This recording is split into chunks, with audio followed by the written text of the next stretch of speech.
So what do you do when a project, you can't finish it in one day, or maybe you have to space it out over several days, or there's big gaps in between when you can work on it? How do you case a project like that? Well, that's what we're going to talk about today.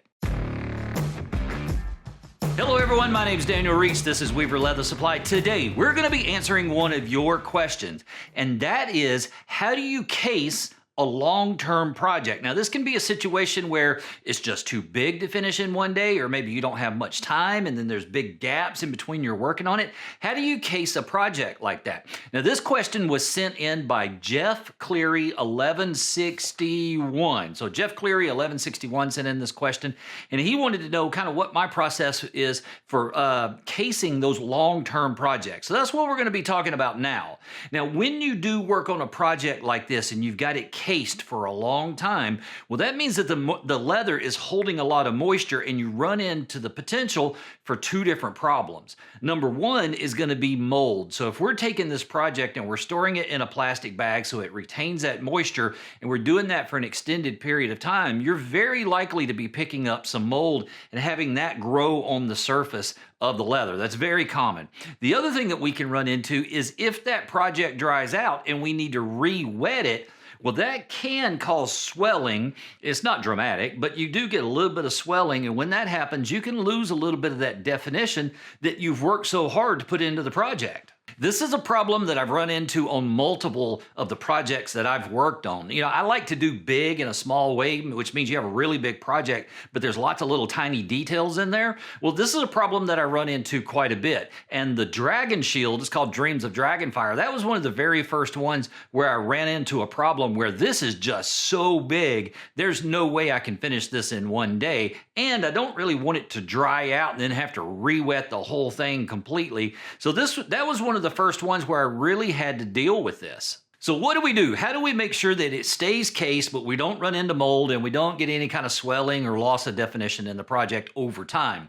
Well, the first thing that we need to do is make sure that we're casing it properly from the very beginning. So the first thing that we're going to do is, if we're going to tape the back of it, let's go ahead and do that now before we add any moisture to it. Obviously, tape doesn't stick to things that are wet, right? After that, we want to case the front and the back of the leather. At least that's what I like to do. I've had really good success with that. Now, there's a couple of different ways you can do this. You can use a sponge, that works. You can use a spray bottle, that's definitely going to work. But for that first time casing it, I really want to get a fair amount of moisture in there, not a crazy amount, but I want a good amount of moisture in the leather. So what I like to do is I'll put maybe 1 inch or 2 inches of water in the bottom of the bathtub, and then I'll take my project leather and I'll dunk it in that water really quickly. And when I say quickly, I mean like 1, maybe 2 seconds, that kind of thing. We're not dunking it and letting the bubble stop or anything like that. It's a quick in and out. So after we dunk it, where it's not in there too long, but we got a good moisture content, what do we do with it then? Well, I'm going to set it aside. It's typically going to sit for 1 to 2 hours, somewhere around in there. I just want it to come back to that kind of caramel color where it's not too wet, but it's still got a good amount of moisture in it. We're going to let it sit there for 1 to 2 hours, just so that moisture distributes through the fibers of the leather. We get a nice even distribution of moisture. From there, once we're happy with it, we can either go ahead and start working on it and carve it, or we can put it in a plastic bag so that it retains that moisture content. That process is exactly what I did when I worked on Dreams of Dragonfire. There was no way I was going to finish that in one day, in one sitting. So I had to maintain the moisture content in the leather over multiple days. The easiest way to do that was to saturate it really well, let it sit, work on it some, and when I wasn't working on it, I stored it in a garbage bag. Now, I know a garbage bag's not exactly the most professional thing in the world to use for something like this, but with a project that big, it's kind of hard to get a plastic bag that it will go in, and a garbage bag worked really well. So I know it's not exactly the most professional thing, but use what you got. Now, why do we want moisture on the front and the back of the leather? Well, re-wetting it can cause swelling. Now, this is not, it's not dramatic. It's not like you're going to lose all the tooling or anything like that, but it can cause a little bit of swelling, and that swelling can cause you to lose a little bit of the definition that you've created.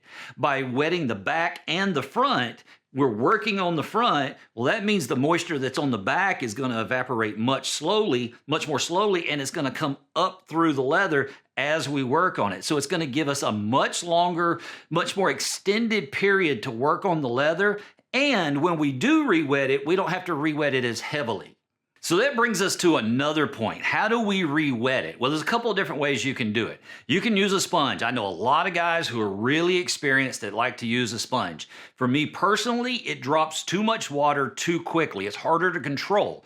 So what I like to do is I like to use a spray bottle. I can get a really gentle mist with this, and I can either add more or keep it really light based on what the project needs at the time. So you might ask, well, why does it matter how quickly you put the water on there or how much you put on there? Well, that goes back to that swelling that we talked about. We don't want to add a lot of moisture all at once, just in case we're starting to get some swelling in there. Now, I don't want to give you the wrong impression here. Swelling is not the biggest deal in the world. I've only had maybe 1 or 2 times over the time that I've been working leather where I really noticed it swelling and being a problem. And if that does happen to you, it's fairly easy to correct.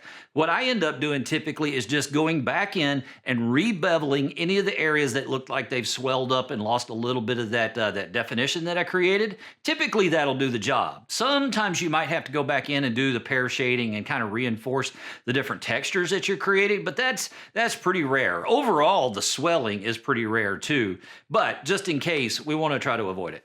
Now, we said there was 2 different problems that you could run into when casing projects long term. One of them was swelling, right? And like we said, it's not a huge problem, but it does happen. The other one was mold. Now, mold typically will happen when you take your leather that's got a good amount of moisture in it and you put it into a plastic bag, whether it's in the refrigerator or not, it can develop mold. The stuff I've seen has been little white, fluffy growths on the leather. It's fairly common. You know, it's not the end of the world if you do get it on there, but we want to avoid that if we can. The easiest way that I've found to avoid mold on my project as I'm letting it sit is simply to take my spray bottle that I've got and I put about a half to a full ounce of mouthwash in here. About a half ounce will do it for a bottle this size. You want to be able to smell the mint of the mouthwash just a little bit. That'll tell you that you're in the right range. And then by doing that, it's going to prevent any of that mold growth on the project. Now, using that technique, I have never had mold develop on a project I'm working on. But what if you get a situation where you didn't have the mouthwash water combo and you do get mold? What do you do then? Well, it's fairly straightforward. The first thing that I'm going to do is I'm going to mix up a little bit of the water and mouthwash combo, and I'm going to case my leather just like I would any other project. I'm going to let that sit for a little while, maybe 15 minutes or somewhere along those lines, and then I'm going to wipe the project down with a damp cloth. Now, I want to point something out here. I'm talking about a project that's just raw veg tan. It hadn't been painted or anything like that. If that's what we're working with, first thing I'm going to do is spray it down with the combination of water and mouthwash, let it sit for about 15 minutes, then we'll wipe it down with a damp cloth, and then I'm just going to sit it out in the room and let it dry. Now, you might have to repeat that process a couple of times to get rid of all the mold, but eventually it will go away. And the other thing I want to point out is we're talking about projects that have a small amount of mold on them, not ones that are like heavily molded or encrusted or anything like that. That's a whole different story, and you might have to start over with the project completely. So that's my process for casing long-term projects. That'll do it for this video. I will see you in the next one. In the meantime, go make something amazing.